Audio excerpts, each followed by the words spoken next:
Welcome everyone to this another episode of Unlearning the Falsehoods. Today we are going to talk about a controversial figure that has been, raised to the level of God.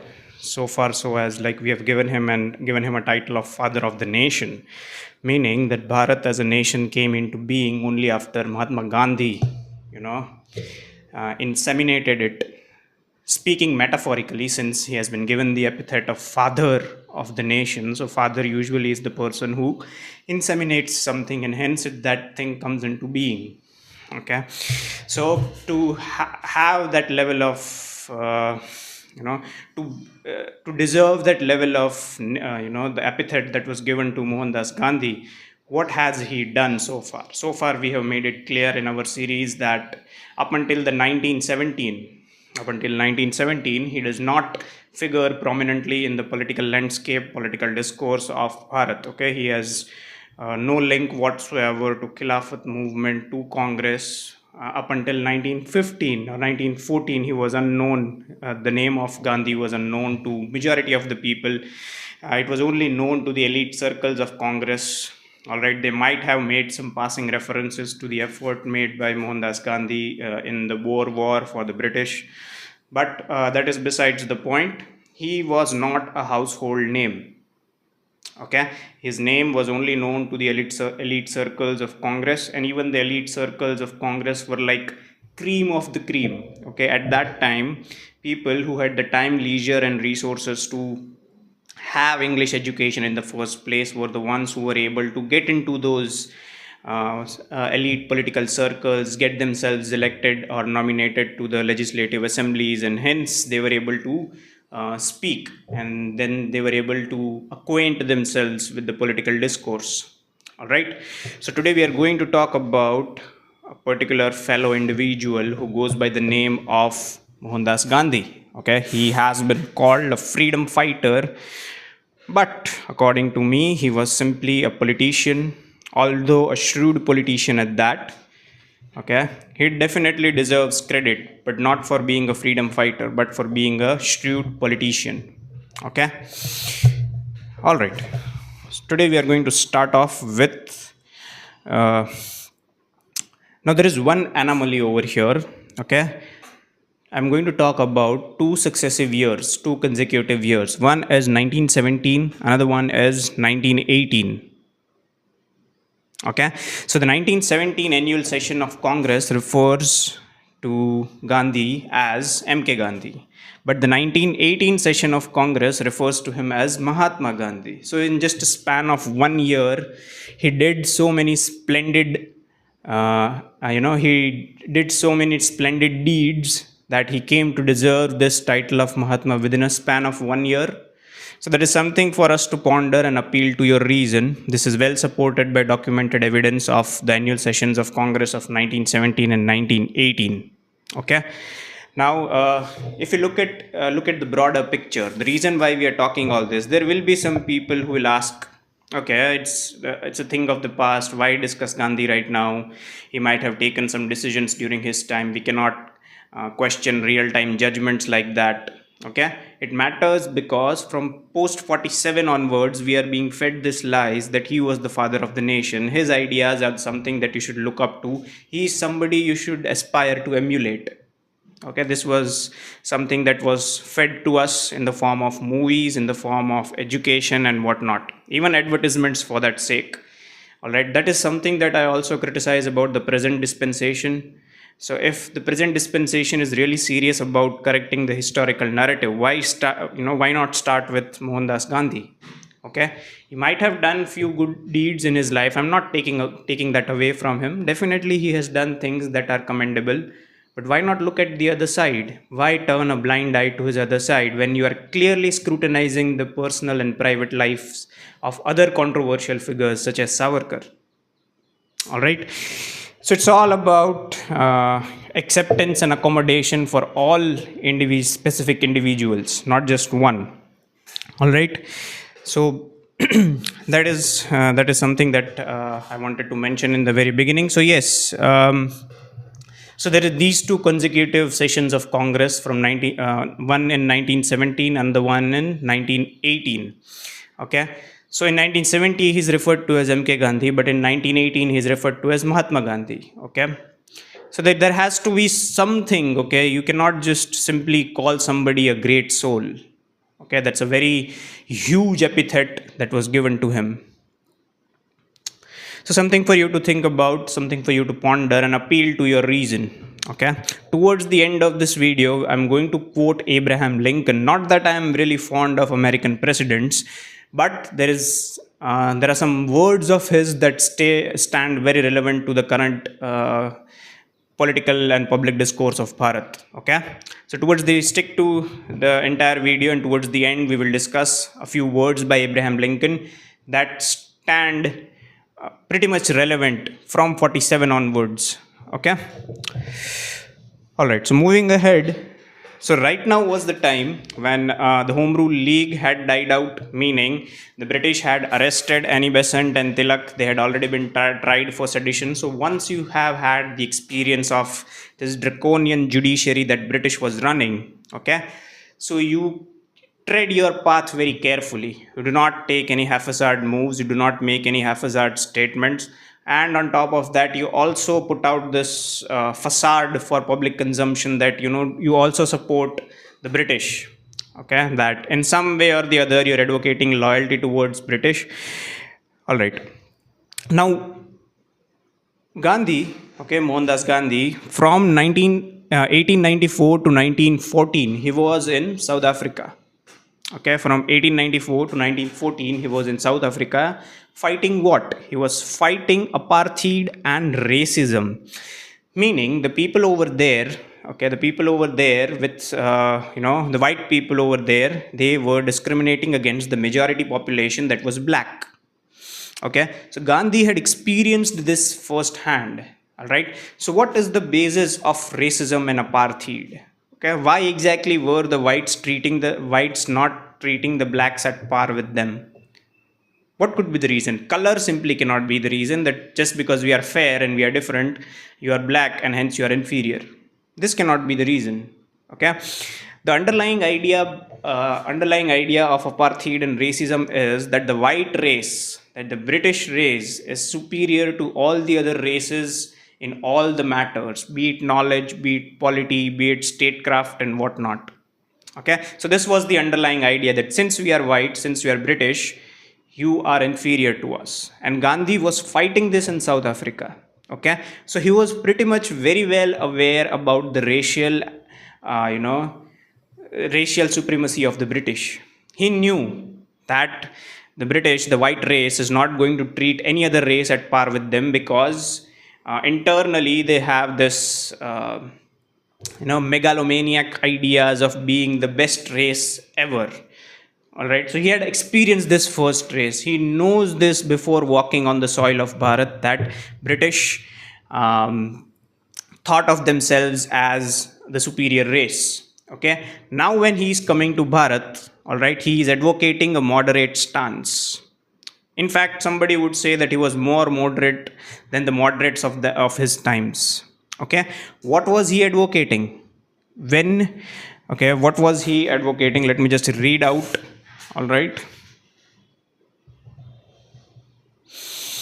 and one more thing before we read that out is the mentor of Mohandas Gandhi. Who was the mentor? That was Gopal Krishna Gokhale. He himself was a self-proclaimed moderate. In the previous videos we have discussed how he was advocating self-determination under the British rule, not complete and utter sovereignty, but the dominion status. Okay, so his mentor himself was not advocating complete independence. So how can you expect the mentee to advocate complete independence?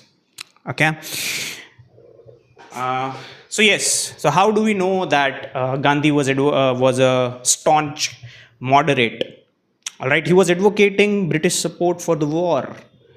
Okay, all the wars that were going on, he specifically asked the moderates in Congress not to oppose or not to oppose the British war efforts. Meaning there were people out there, people in Bharat, who were opposing that the man, material and resources that were being exported out of Bharat at the expense of Bharat herself for British war efforts, nobody should oppose that. Okay. In fact, he went further ahead and said that because it made sense. So, if you are a native, if you are the pagan native during the British era, it would make sense that since the British are busy in their war efforts, why not we uh, bolster our efforts and make more efforts, and hence independence or sovereignty can be achieved pretty quickly. It made sense strategically. It made sense that since they were busy outside, maybe we can come up with a revolution inside. But Gandhi was of this opposition, that you cannot use war as an excuse to fight the British, because the British, they are busy fighting the war. So it would go against the grain of our character to take benefit of somebody when they are engaged somewhere else. These were his thoughts even after experiencing firsthand that British thought of themselves as a superior race. Okay, so this makes you want to question why exactly was he doing this. He was pretty much aware he had come to Bharat after fighting racism in South Africa. So, what was the source of his thoughts? Why was he thinking like this? How do you explain his political positions? Again, an appeal to your sense of reason. Make of that what you will. I'm just simply presenting some literary evidence in front of you. These all things are well widely documented. You can pick up any source, even the leftist Marxist historian sources. Even they mention that Gandhi was against uh, you know ramping up independence activities while the British were engaged in war efforts on foreign fronts. In fact, he was recruiting soldiers. Okay, Mohandas Gandhi, he was recruiting soldiers for the British. So how do you reconcile this with his philosophy of pacifism? For those of you who don't know, Gandhi's philosophy of pacifism was, if somebody hits you on one cheek, you offer them the another one. So if this was what he was advocating, why was he exactly recruiting soldiers for the British? Simply, now that in this era of social media and in the internet, and widespread proliferation of internet, you are bound to ask these questions, and this cannot be counted as sedition or blasphemy. Okay, this is something that our history textbooks teaches, that he was the father of the nation. Then please answer, the father of the nation, if your policy of pacifism, how do you reconcile that with your efforts of recruiting soldiers who were fighting for the British, when you knew that British thought of themselves as a superior race and that they are never going to treat the South Asians and the blacks at par with them? Something for you to think about. Do your own research, do your own due diligence, and comment on this video if you have any explanation for this incongruent positions that Gandhi had taken on various matters. And here I'm not drawing, or I'm not making a case for him to be a freedom fighter. I'm just simply making a case for him, that he was no freedom fighter. He was simply a politician, a shrewd one at that, and even I would say a clever politician at that, a good politician at that. All right. So up until now, he had no role whatsoever to play in the politics of Bharat. Okay, even the stance that he was taking was already taken by the moderates themselves. All right, but there are two specific instances where he catapults to fame, so to say. Number one is in the 1917. Okay, number one, 1917 Champaran Satyagraha. That is where he, this is when people started noticing him. Okay, this is when people started noticing him. This is when I would say the name Gandhi, the brand that is created, that is Gandhi, came to be known widely amongst the commoners. Okay, interestingly, I would draw a little parallel. Okay, Gandhi's claim to fame was the first satyagraha that he did in Champaran. Okay, similarly, which politician comes to your mind Okay, when you think of the same method, there is another politician in our country who has used the same method to catapult to fame in the political discourse. All right, yes. So in 1917, yes, there was one specific instance of Champaran. Another one was the Khilafat movement. Okay, we have discussed this widely in our previous video. So just to give you a brief recap, Turkey was defeated in the Balkan Wars, and after the end of First World War, the Western countries, the Christian nations, they were discussing a peace treaty. Okay, so the Muslim League, it took a very measured stance because they were of the opinion that if you took too harsh of a stand, the wrath of the British would be reflected in their treaty.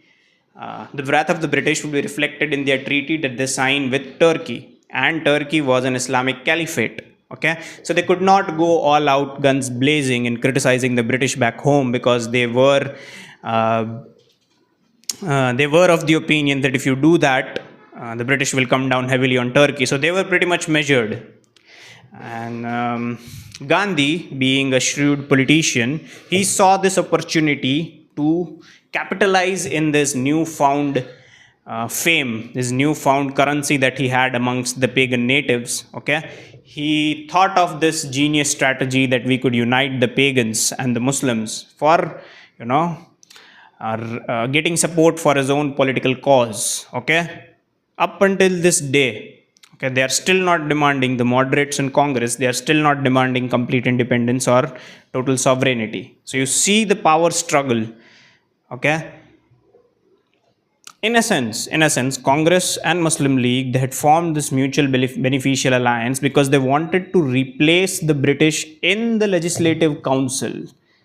Okay, they do not wanted to completely get rid of the British.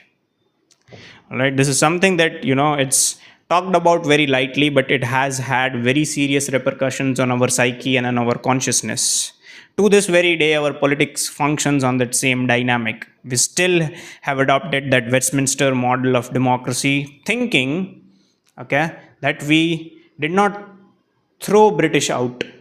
We, the Congress, simply replaced the British, and that mode of administration is still going on. All right. So yes, these were the two movements. Next up is something that we don't talk about much, and something that is very sensitive. Okay, is the Rowlatt Act and the Jallianwala Bagh massacre. All right. So how do I say this?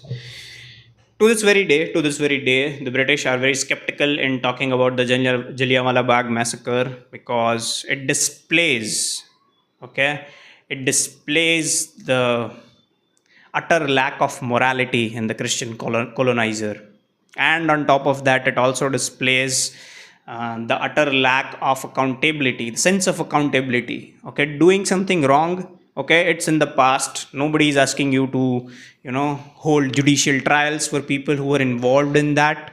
It's simply the principle of morality that counts, something that you have been preaching all across the world, that Christian morality is superior to other moralities.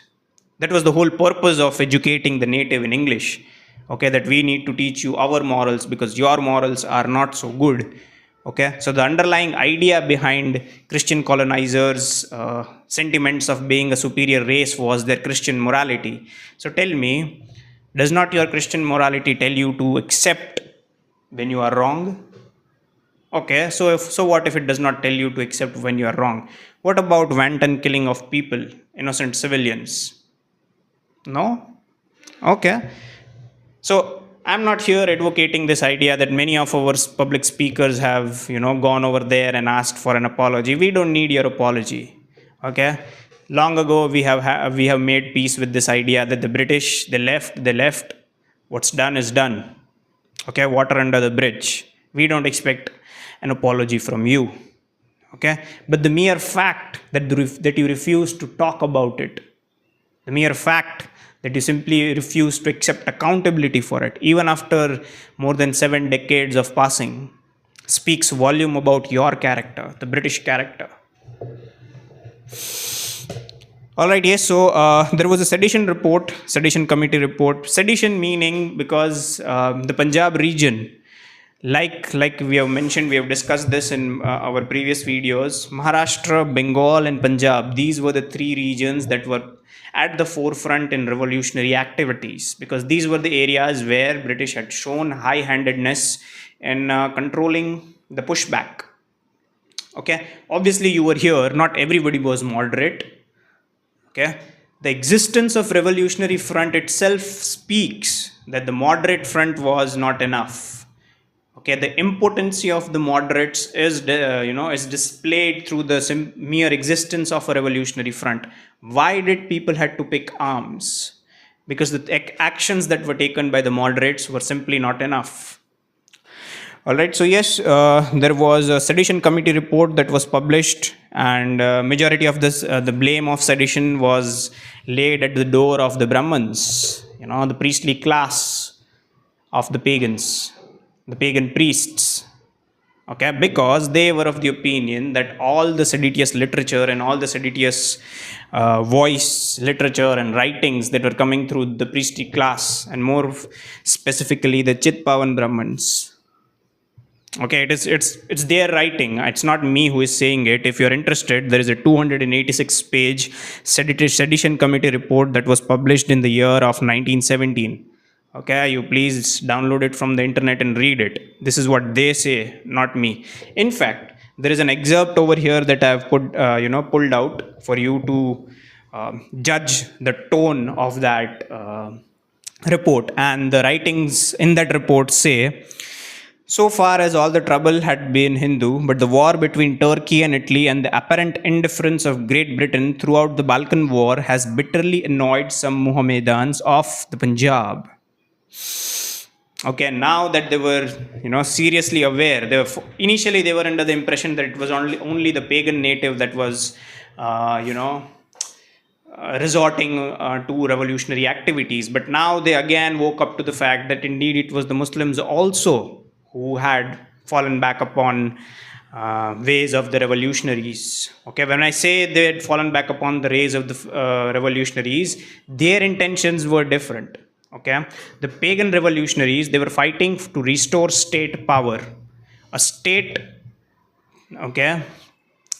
power for the pagans, whereas similarly all the other revolutionaries, the Muslim revolutionaries, their aim was state power for the Muslims. Again, two nation theory at play. All right.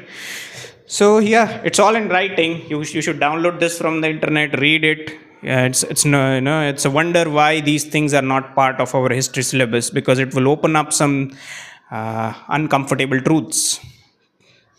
So yes, even there was a separate chapter, and there was also a brief discussion about the Wahhabi sect in Northwest Frontier Province in 1918. We have discussed about the Wahhabi sect during the Anglo-Sikh War in the 1800s. Okay, in the 1800s, when Sikh Empire under Maharaja Ranjit Singh was ruling over this entire area of Punjab, Haryana, Lahore, parts of Afghanistan. So, like I said, according to the Wahhabi and Deobandi ideology, a pagan cannot claim to be a just ruler over the Muslims. Hence, there was a call for jihad against the Sikh Empire, and majority of the Muslim public from Bihar and all the other states all across Bharat went to those regions to fight against the Sikh Empire. Okay, now this was in 1800s. That Wahhabi network had developed, compounded over a period of time, ideologically, materially, everything else, and it also had its existence in 1918, 1 century later. Okay, so yes, the British, they again were rudely awakened to this fact that yes, such things are already going on. Now what happened was, they realized because it was Bal Gangadhar Tilak who was a victim of misuse of law. Okay, Bal Gangadhar Tilak was tried extensively under the IPC section 124A, that is for sedition. Okay, but when he was tried, the British, they realized that sedition IPC section 124A is not enough. It is incomplete. It is not draconian enough. So we need to amend it. Okay, so while falsely accusing Bal Gangadhar Tilak of sedition under IPC section 124A, He was put in jail, and while he was in jail, IPC section 124 was amended. Okay, you know why? Because they realized that this provision is not enough to, you know, try uh, the so-called seditionists. So yes, these were the things that were going on. Obviously, when you do such things, when you place such draconian restrictions on people, there is going to be some pushback.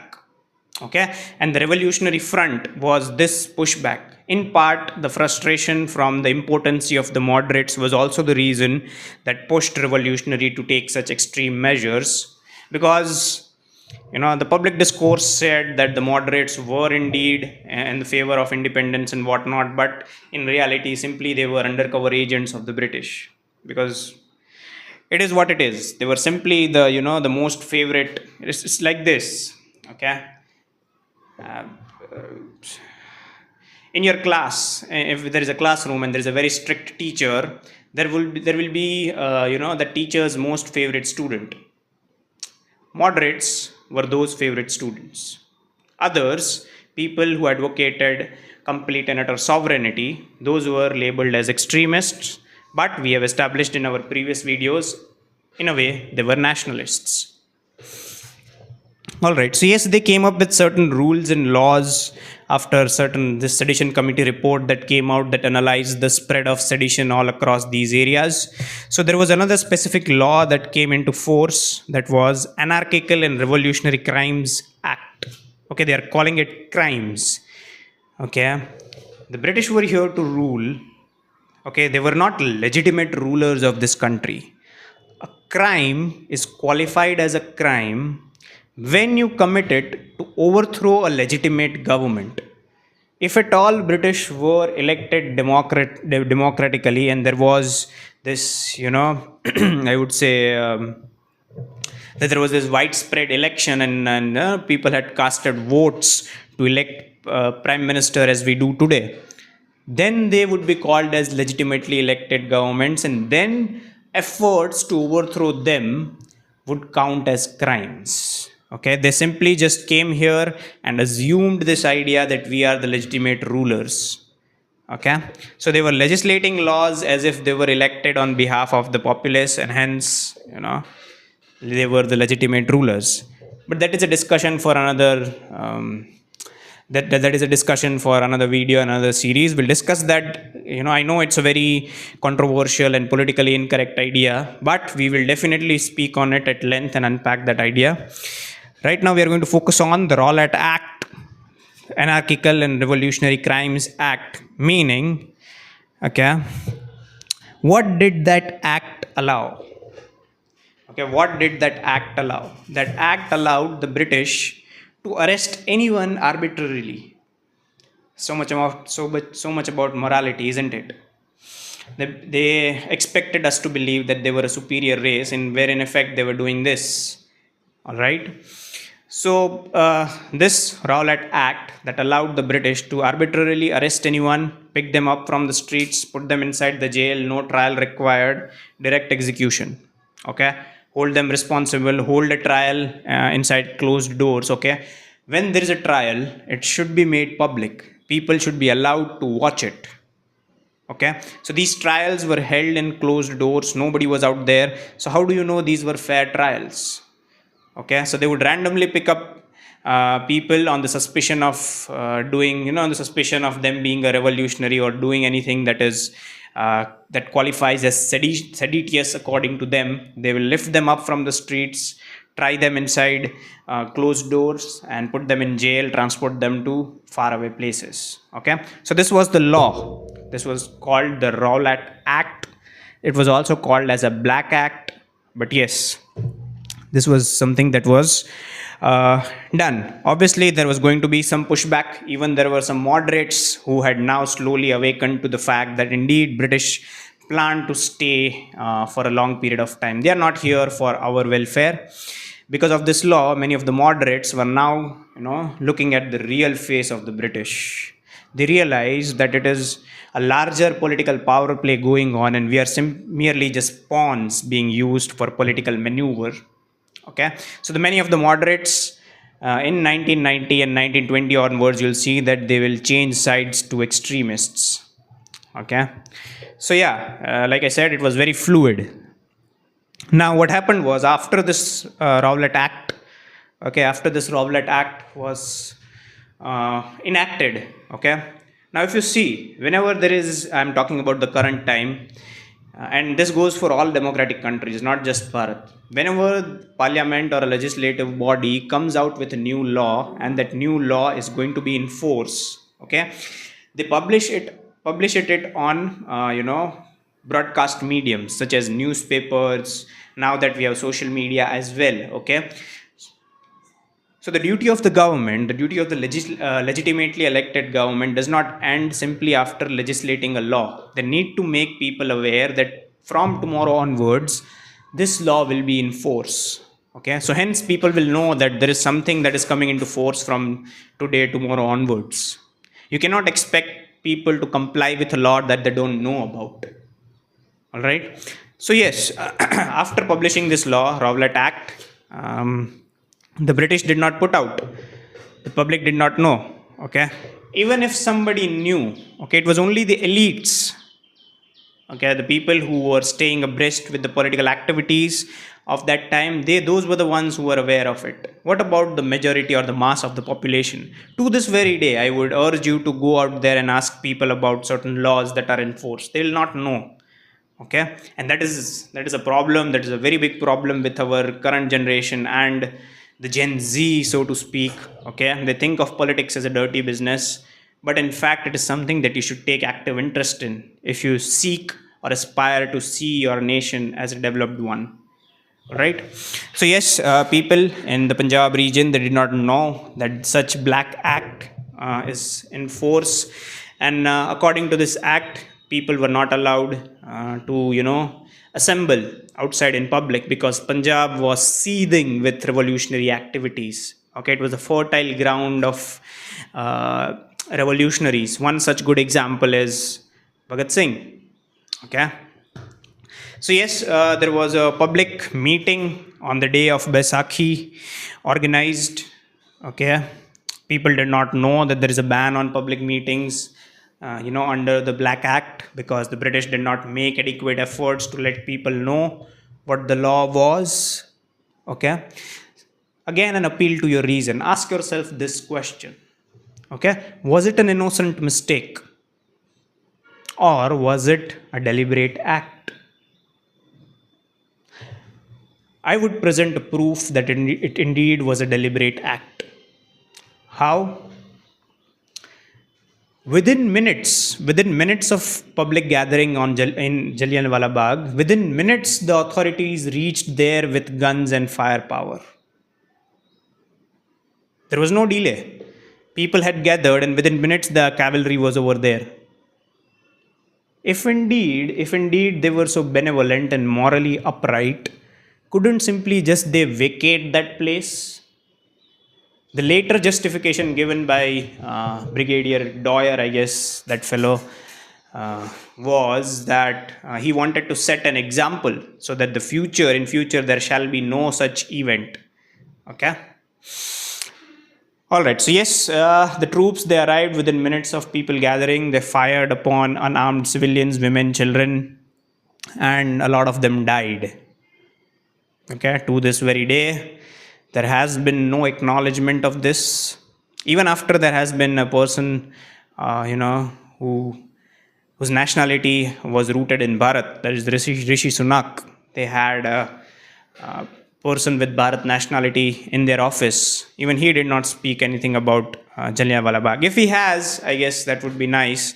I'm not really aware. But if he hasn't, it is something for you to ponder upon. Okay. So yes, this was the entire nature of the British rule, something that they claim that they were morally upright. Alright, like I said in the beginning of this video, there are some words that I need you to know. Some British words, okay? Some words by President Lincoln of USA. Not that I'm fond of these American president or I'm pandering towards their ideology and whatnot, but these words stay relevant in current times as well. Okay, these are the words of famous President Abraham Lincoln, and it goes as, you can, if you are very clear and very unscrupulous, mislead all people for some time, and some people for all time. But you cannot mislead all people for all time. Okay? You can mislead people for some time and some people for all time. There are some people who will be misplaced all across their living life. They'll never recognize the fact, and they'll never come up to terms with facts that are right in front of their face for their entire lifetime.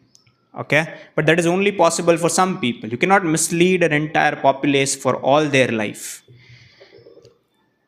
Those who appeal to ignorance, these are his words, those who appeal to ignorance rather than to reason have a day of reckoning in store for them. Okay? Now imagine the history textbooks, okay, the syllabus of history that was taught to us in school. What is that? What is that sanitized version of history? That is an appeal to your ignorance. Okay? Ignore the facts because you have to stand up to these ideals of secularism. Whereas an appeal to reason is based on evidence. That is what I am doing over here. I am appealing to your sense of reason. So how long would you be staying under this garb of appeal to ignorance? Okay? Yes, that is simply I'm appealing to your sense of reason and presenting some literary facts. Try to make sense of it. Try to do your own due diligence. Try to learn the history of your own nation through your own research. Do not depend solely on the history textbooks. All right, that's it for this episode of Unlearning the Falsehoods. I will see you guys in the further episodes. Thank you for watching.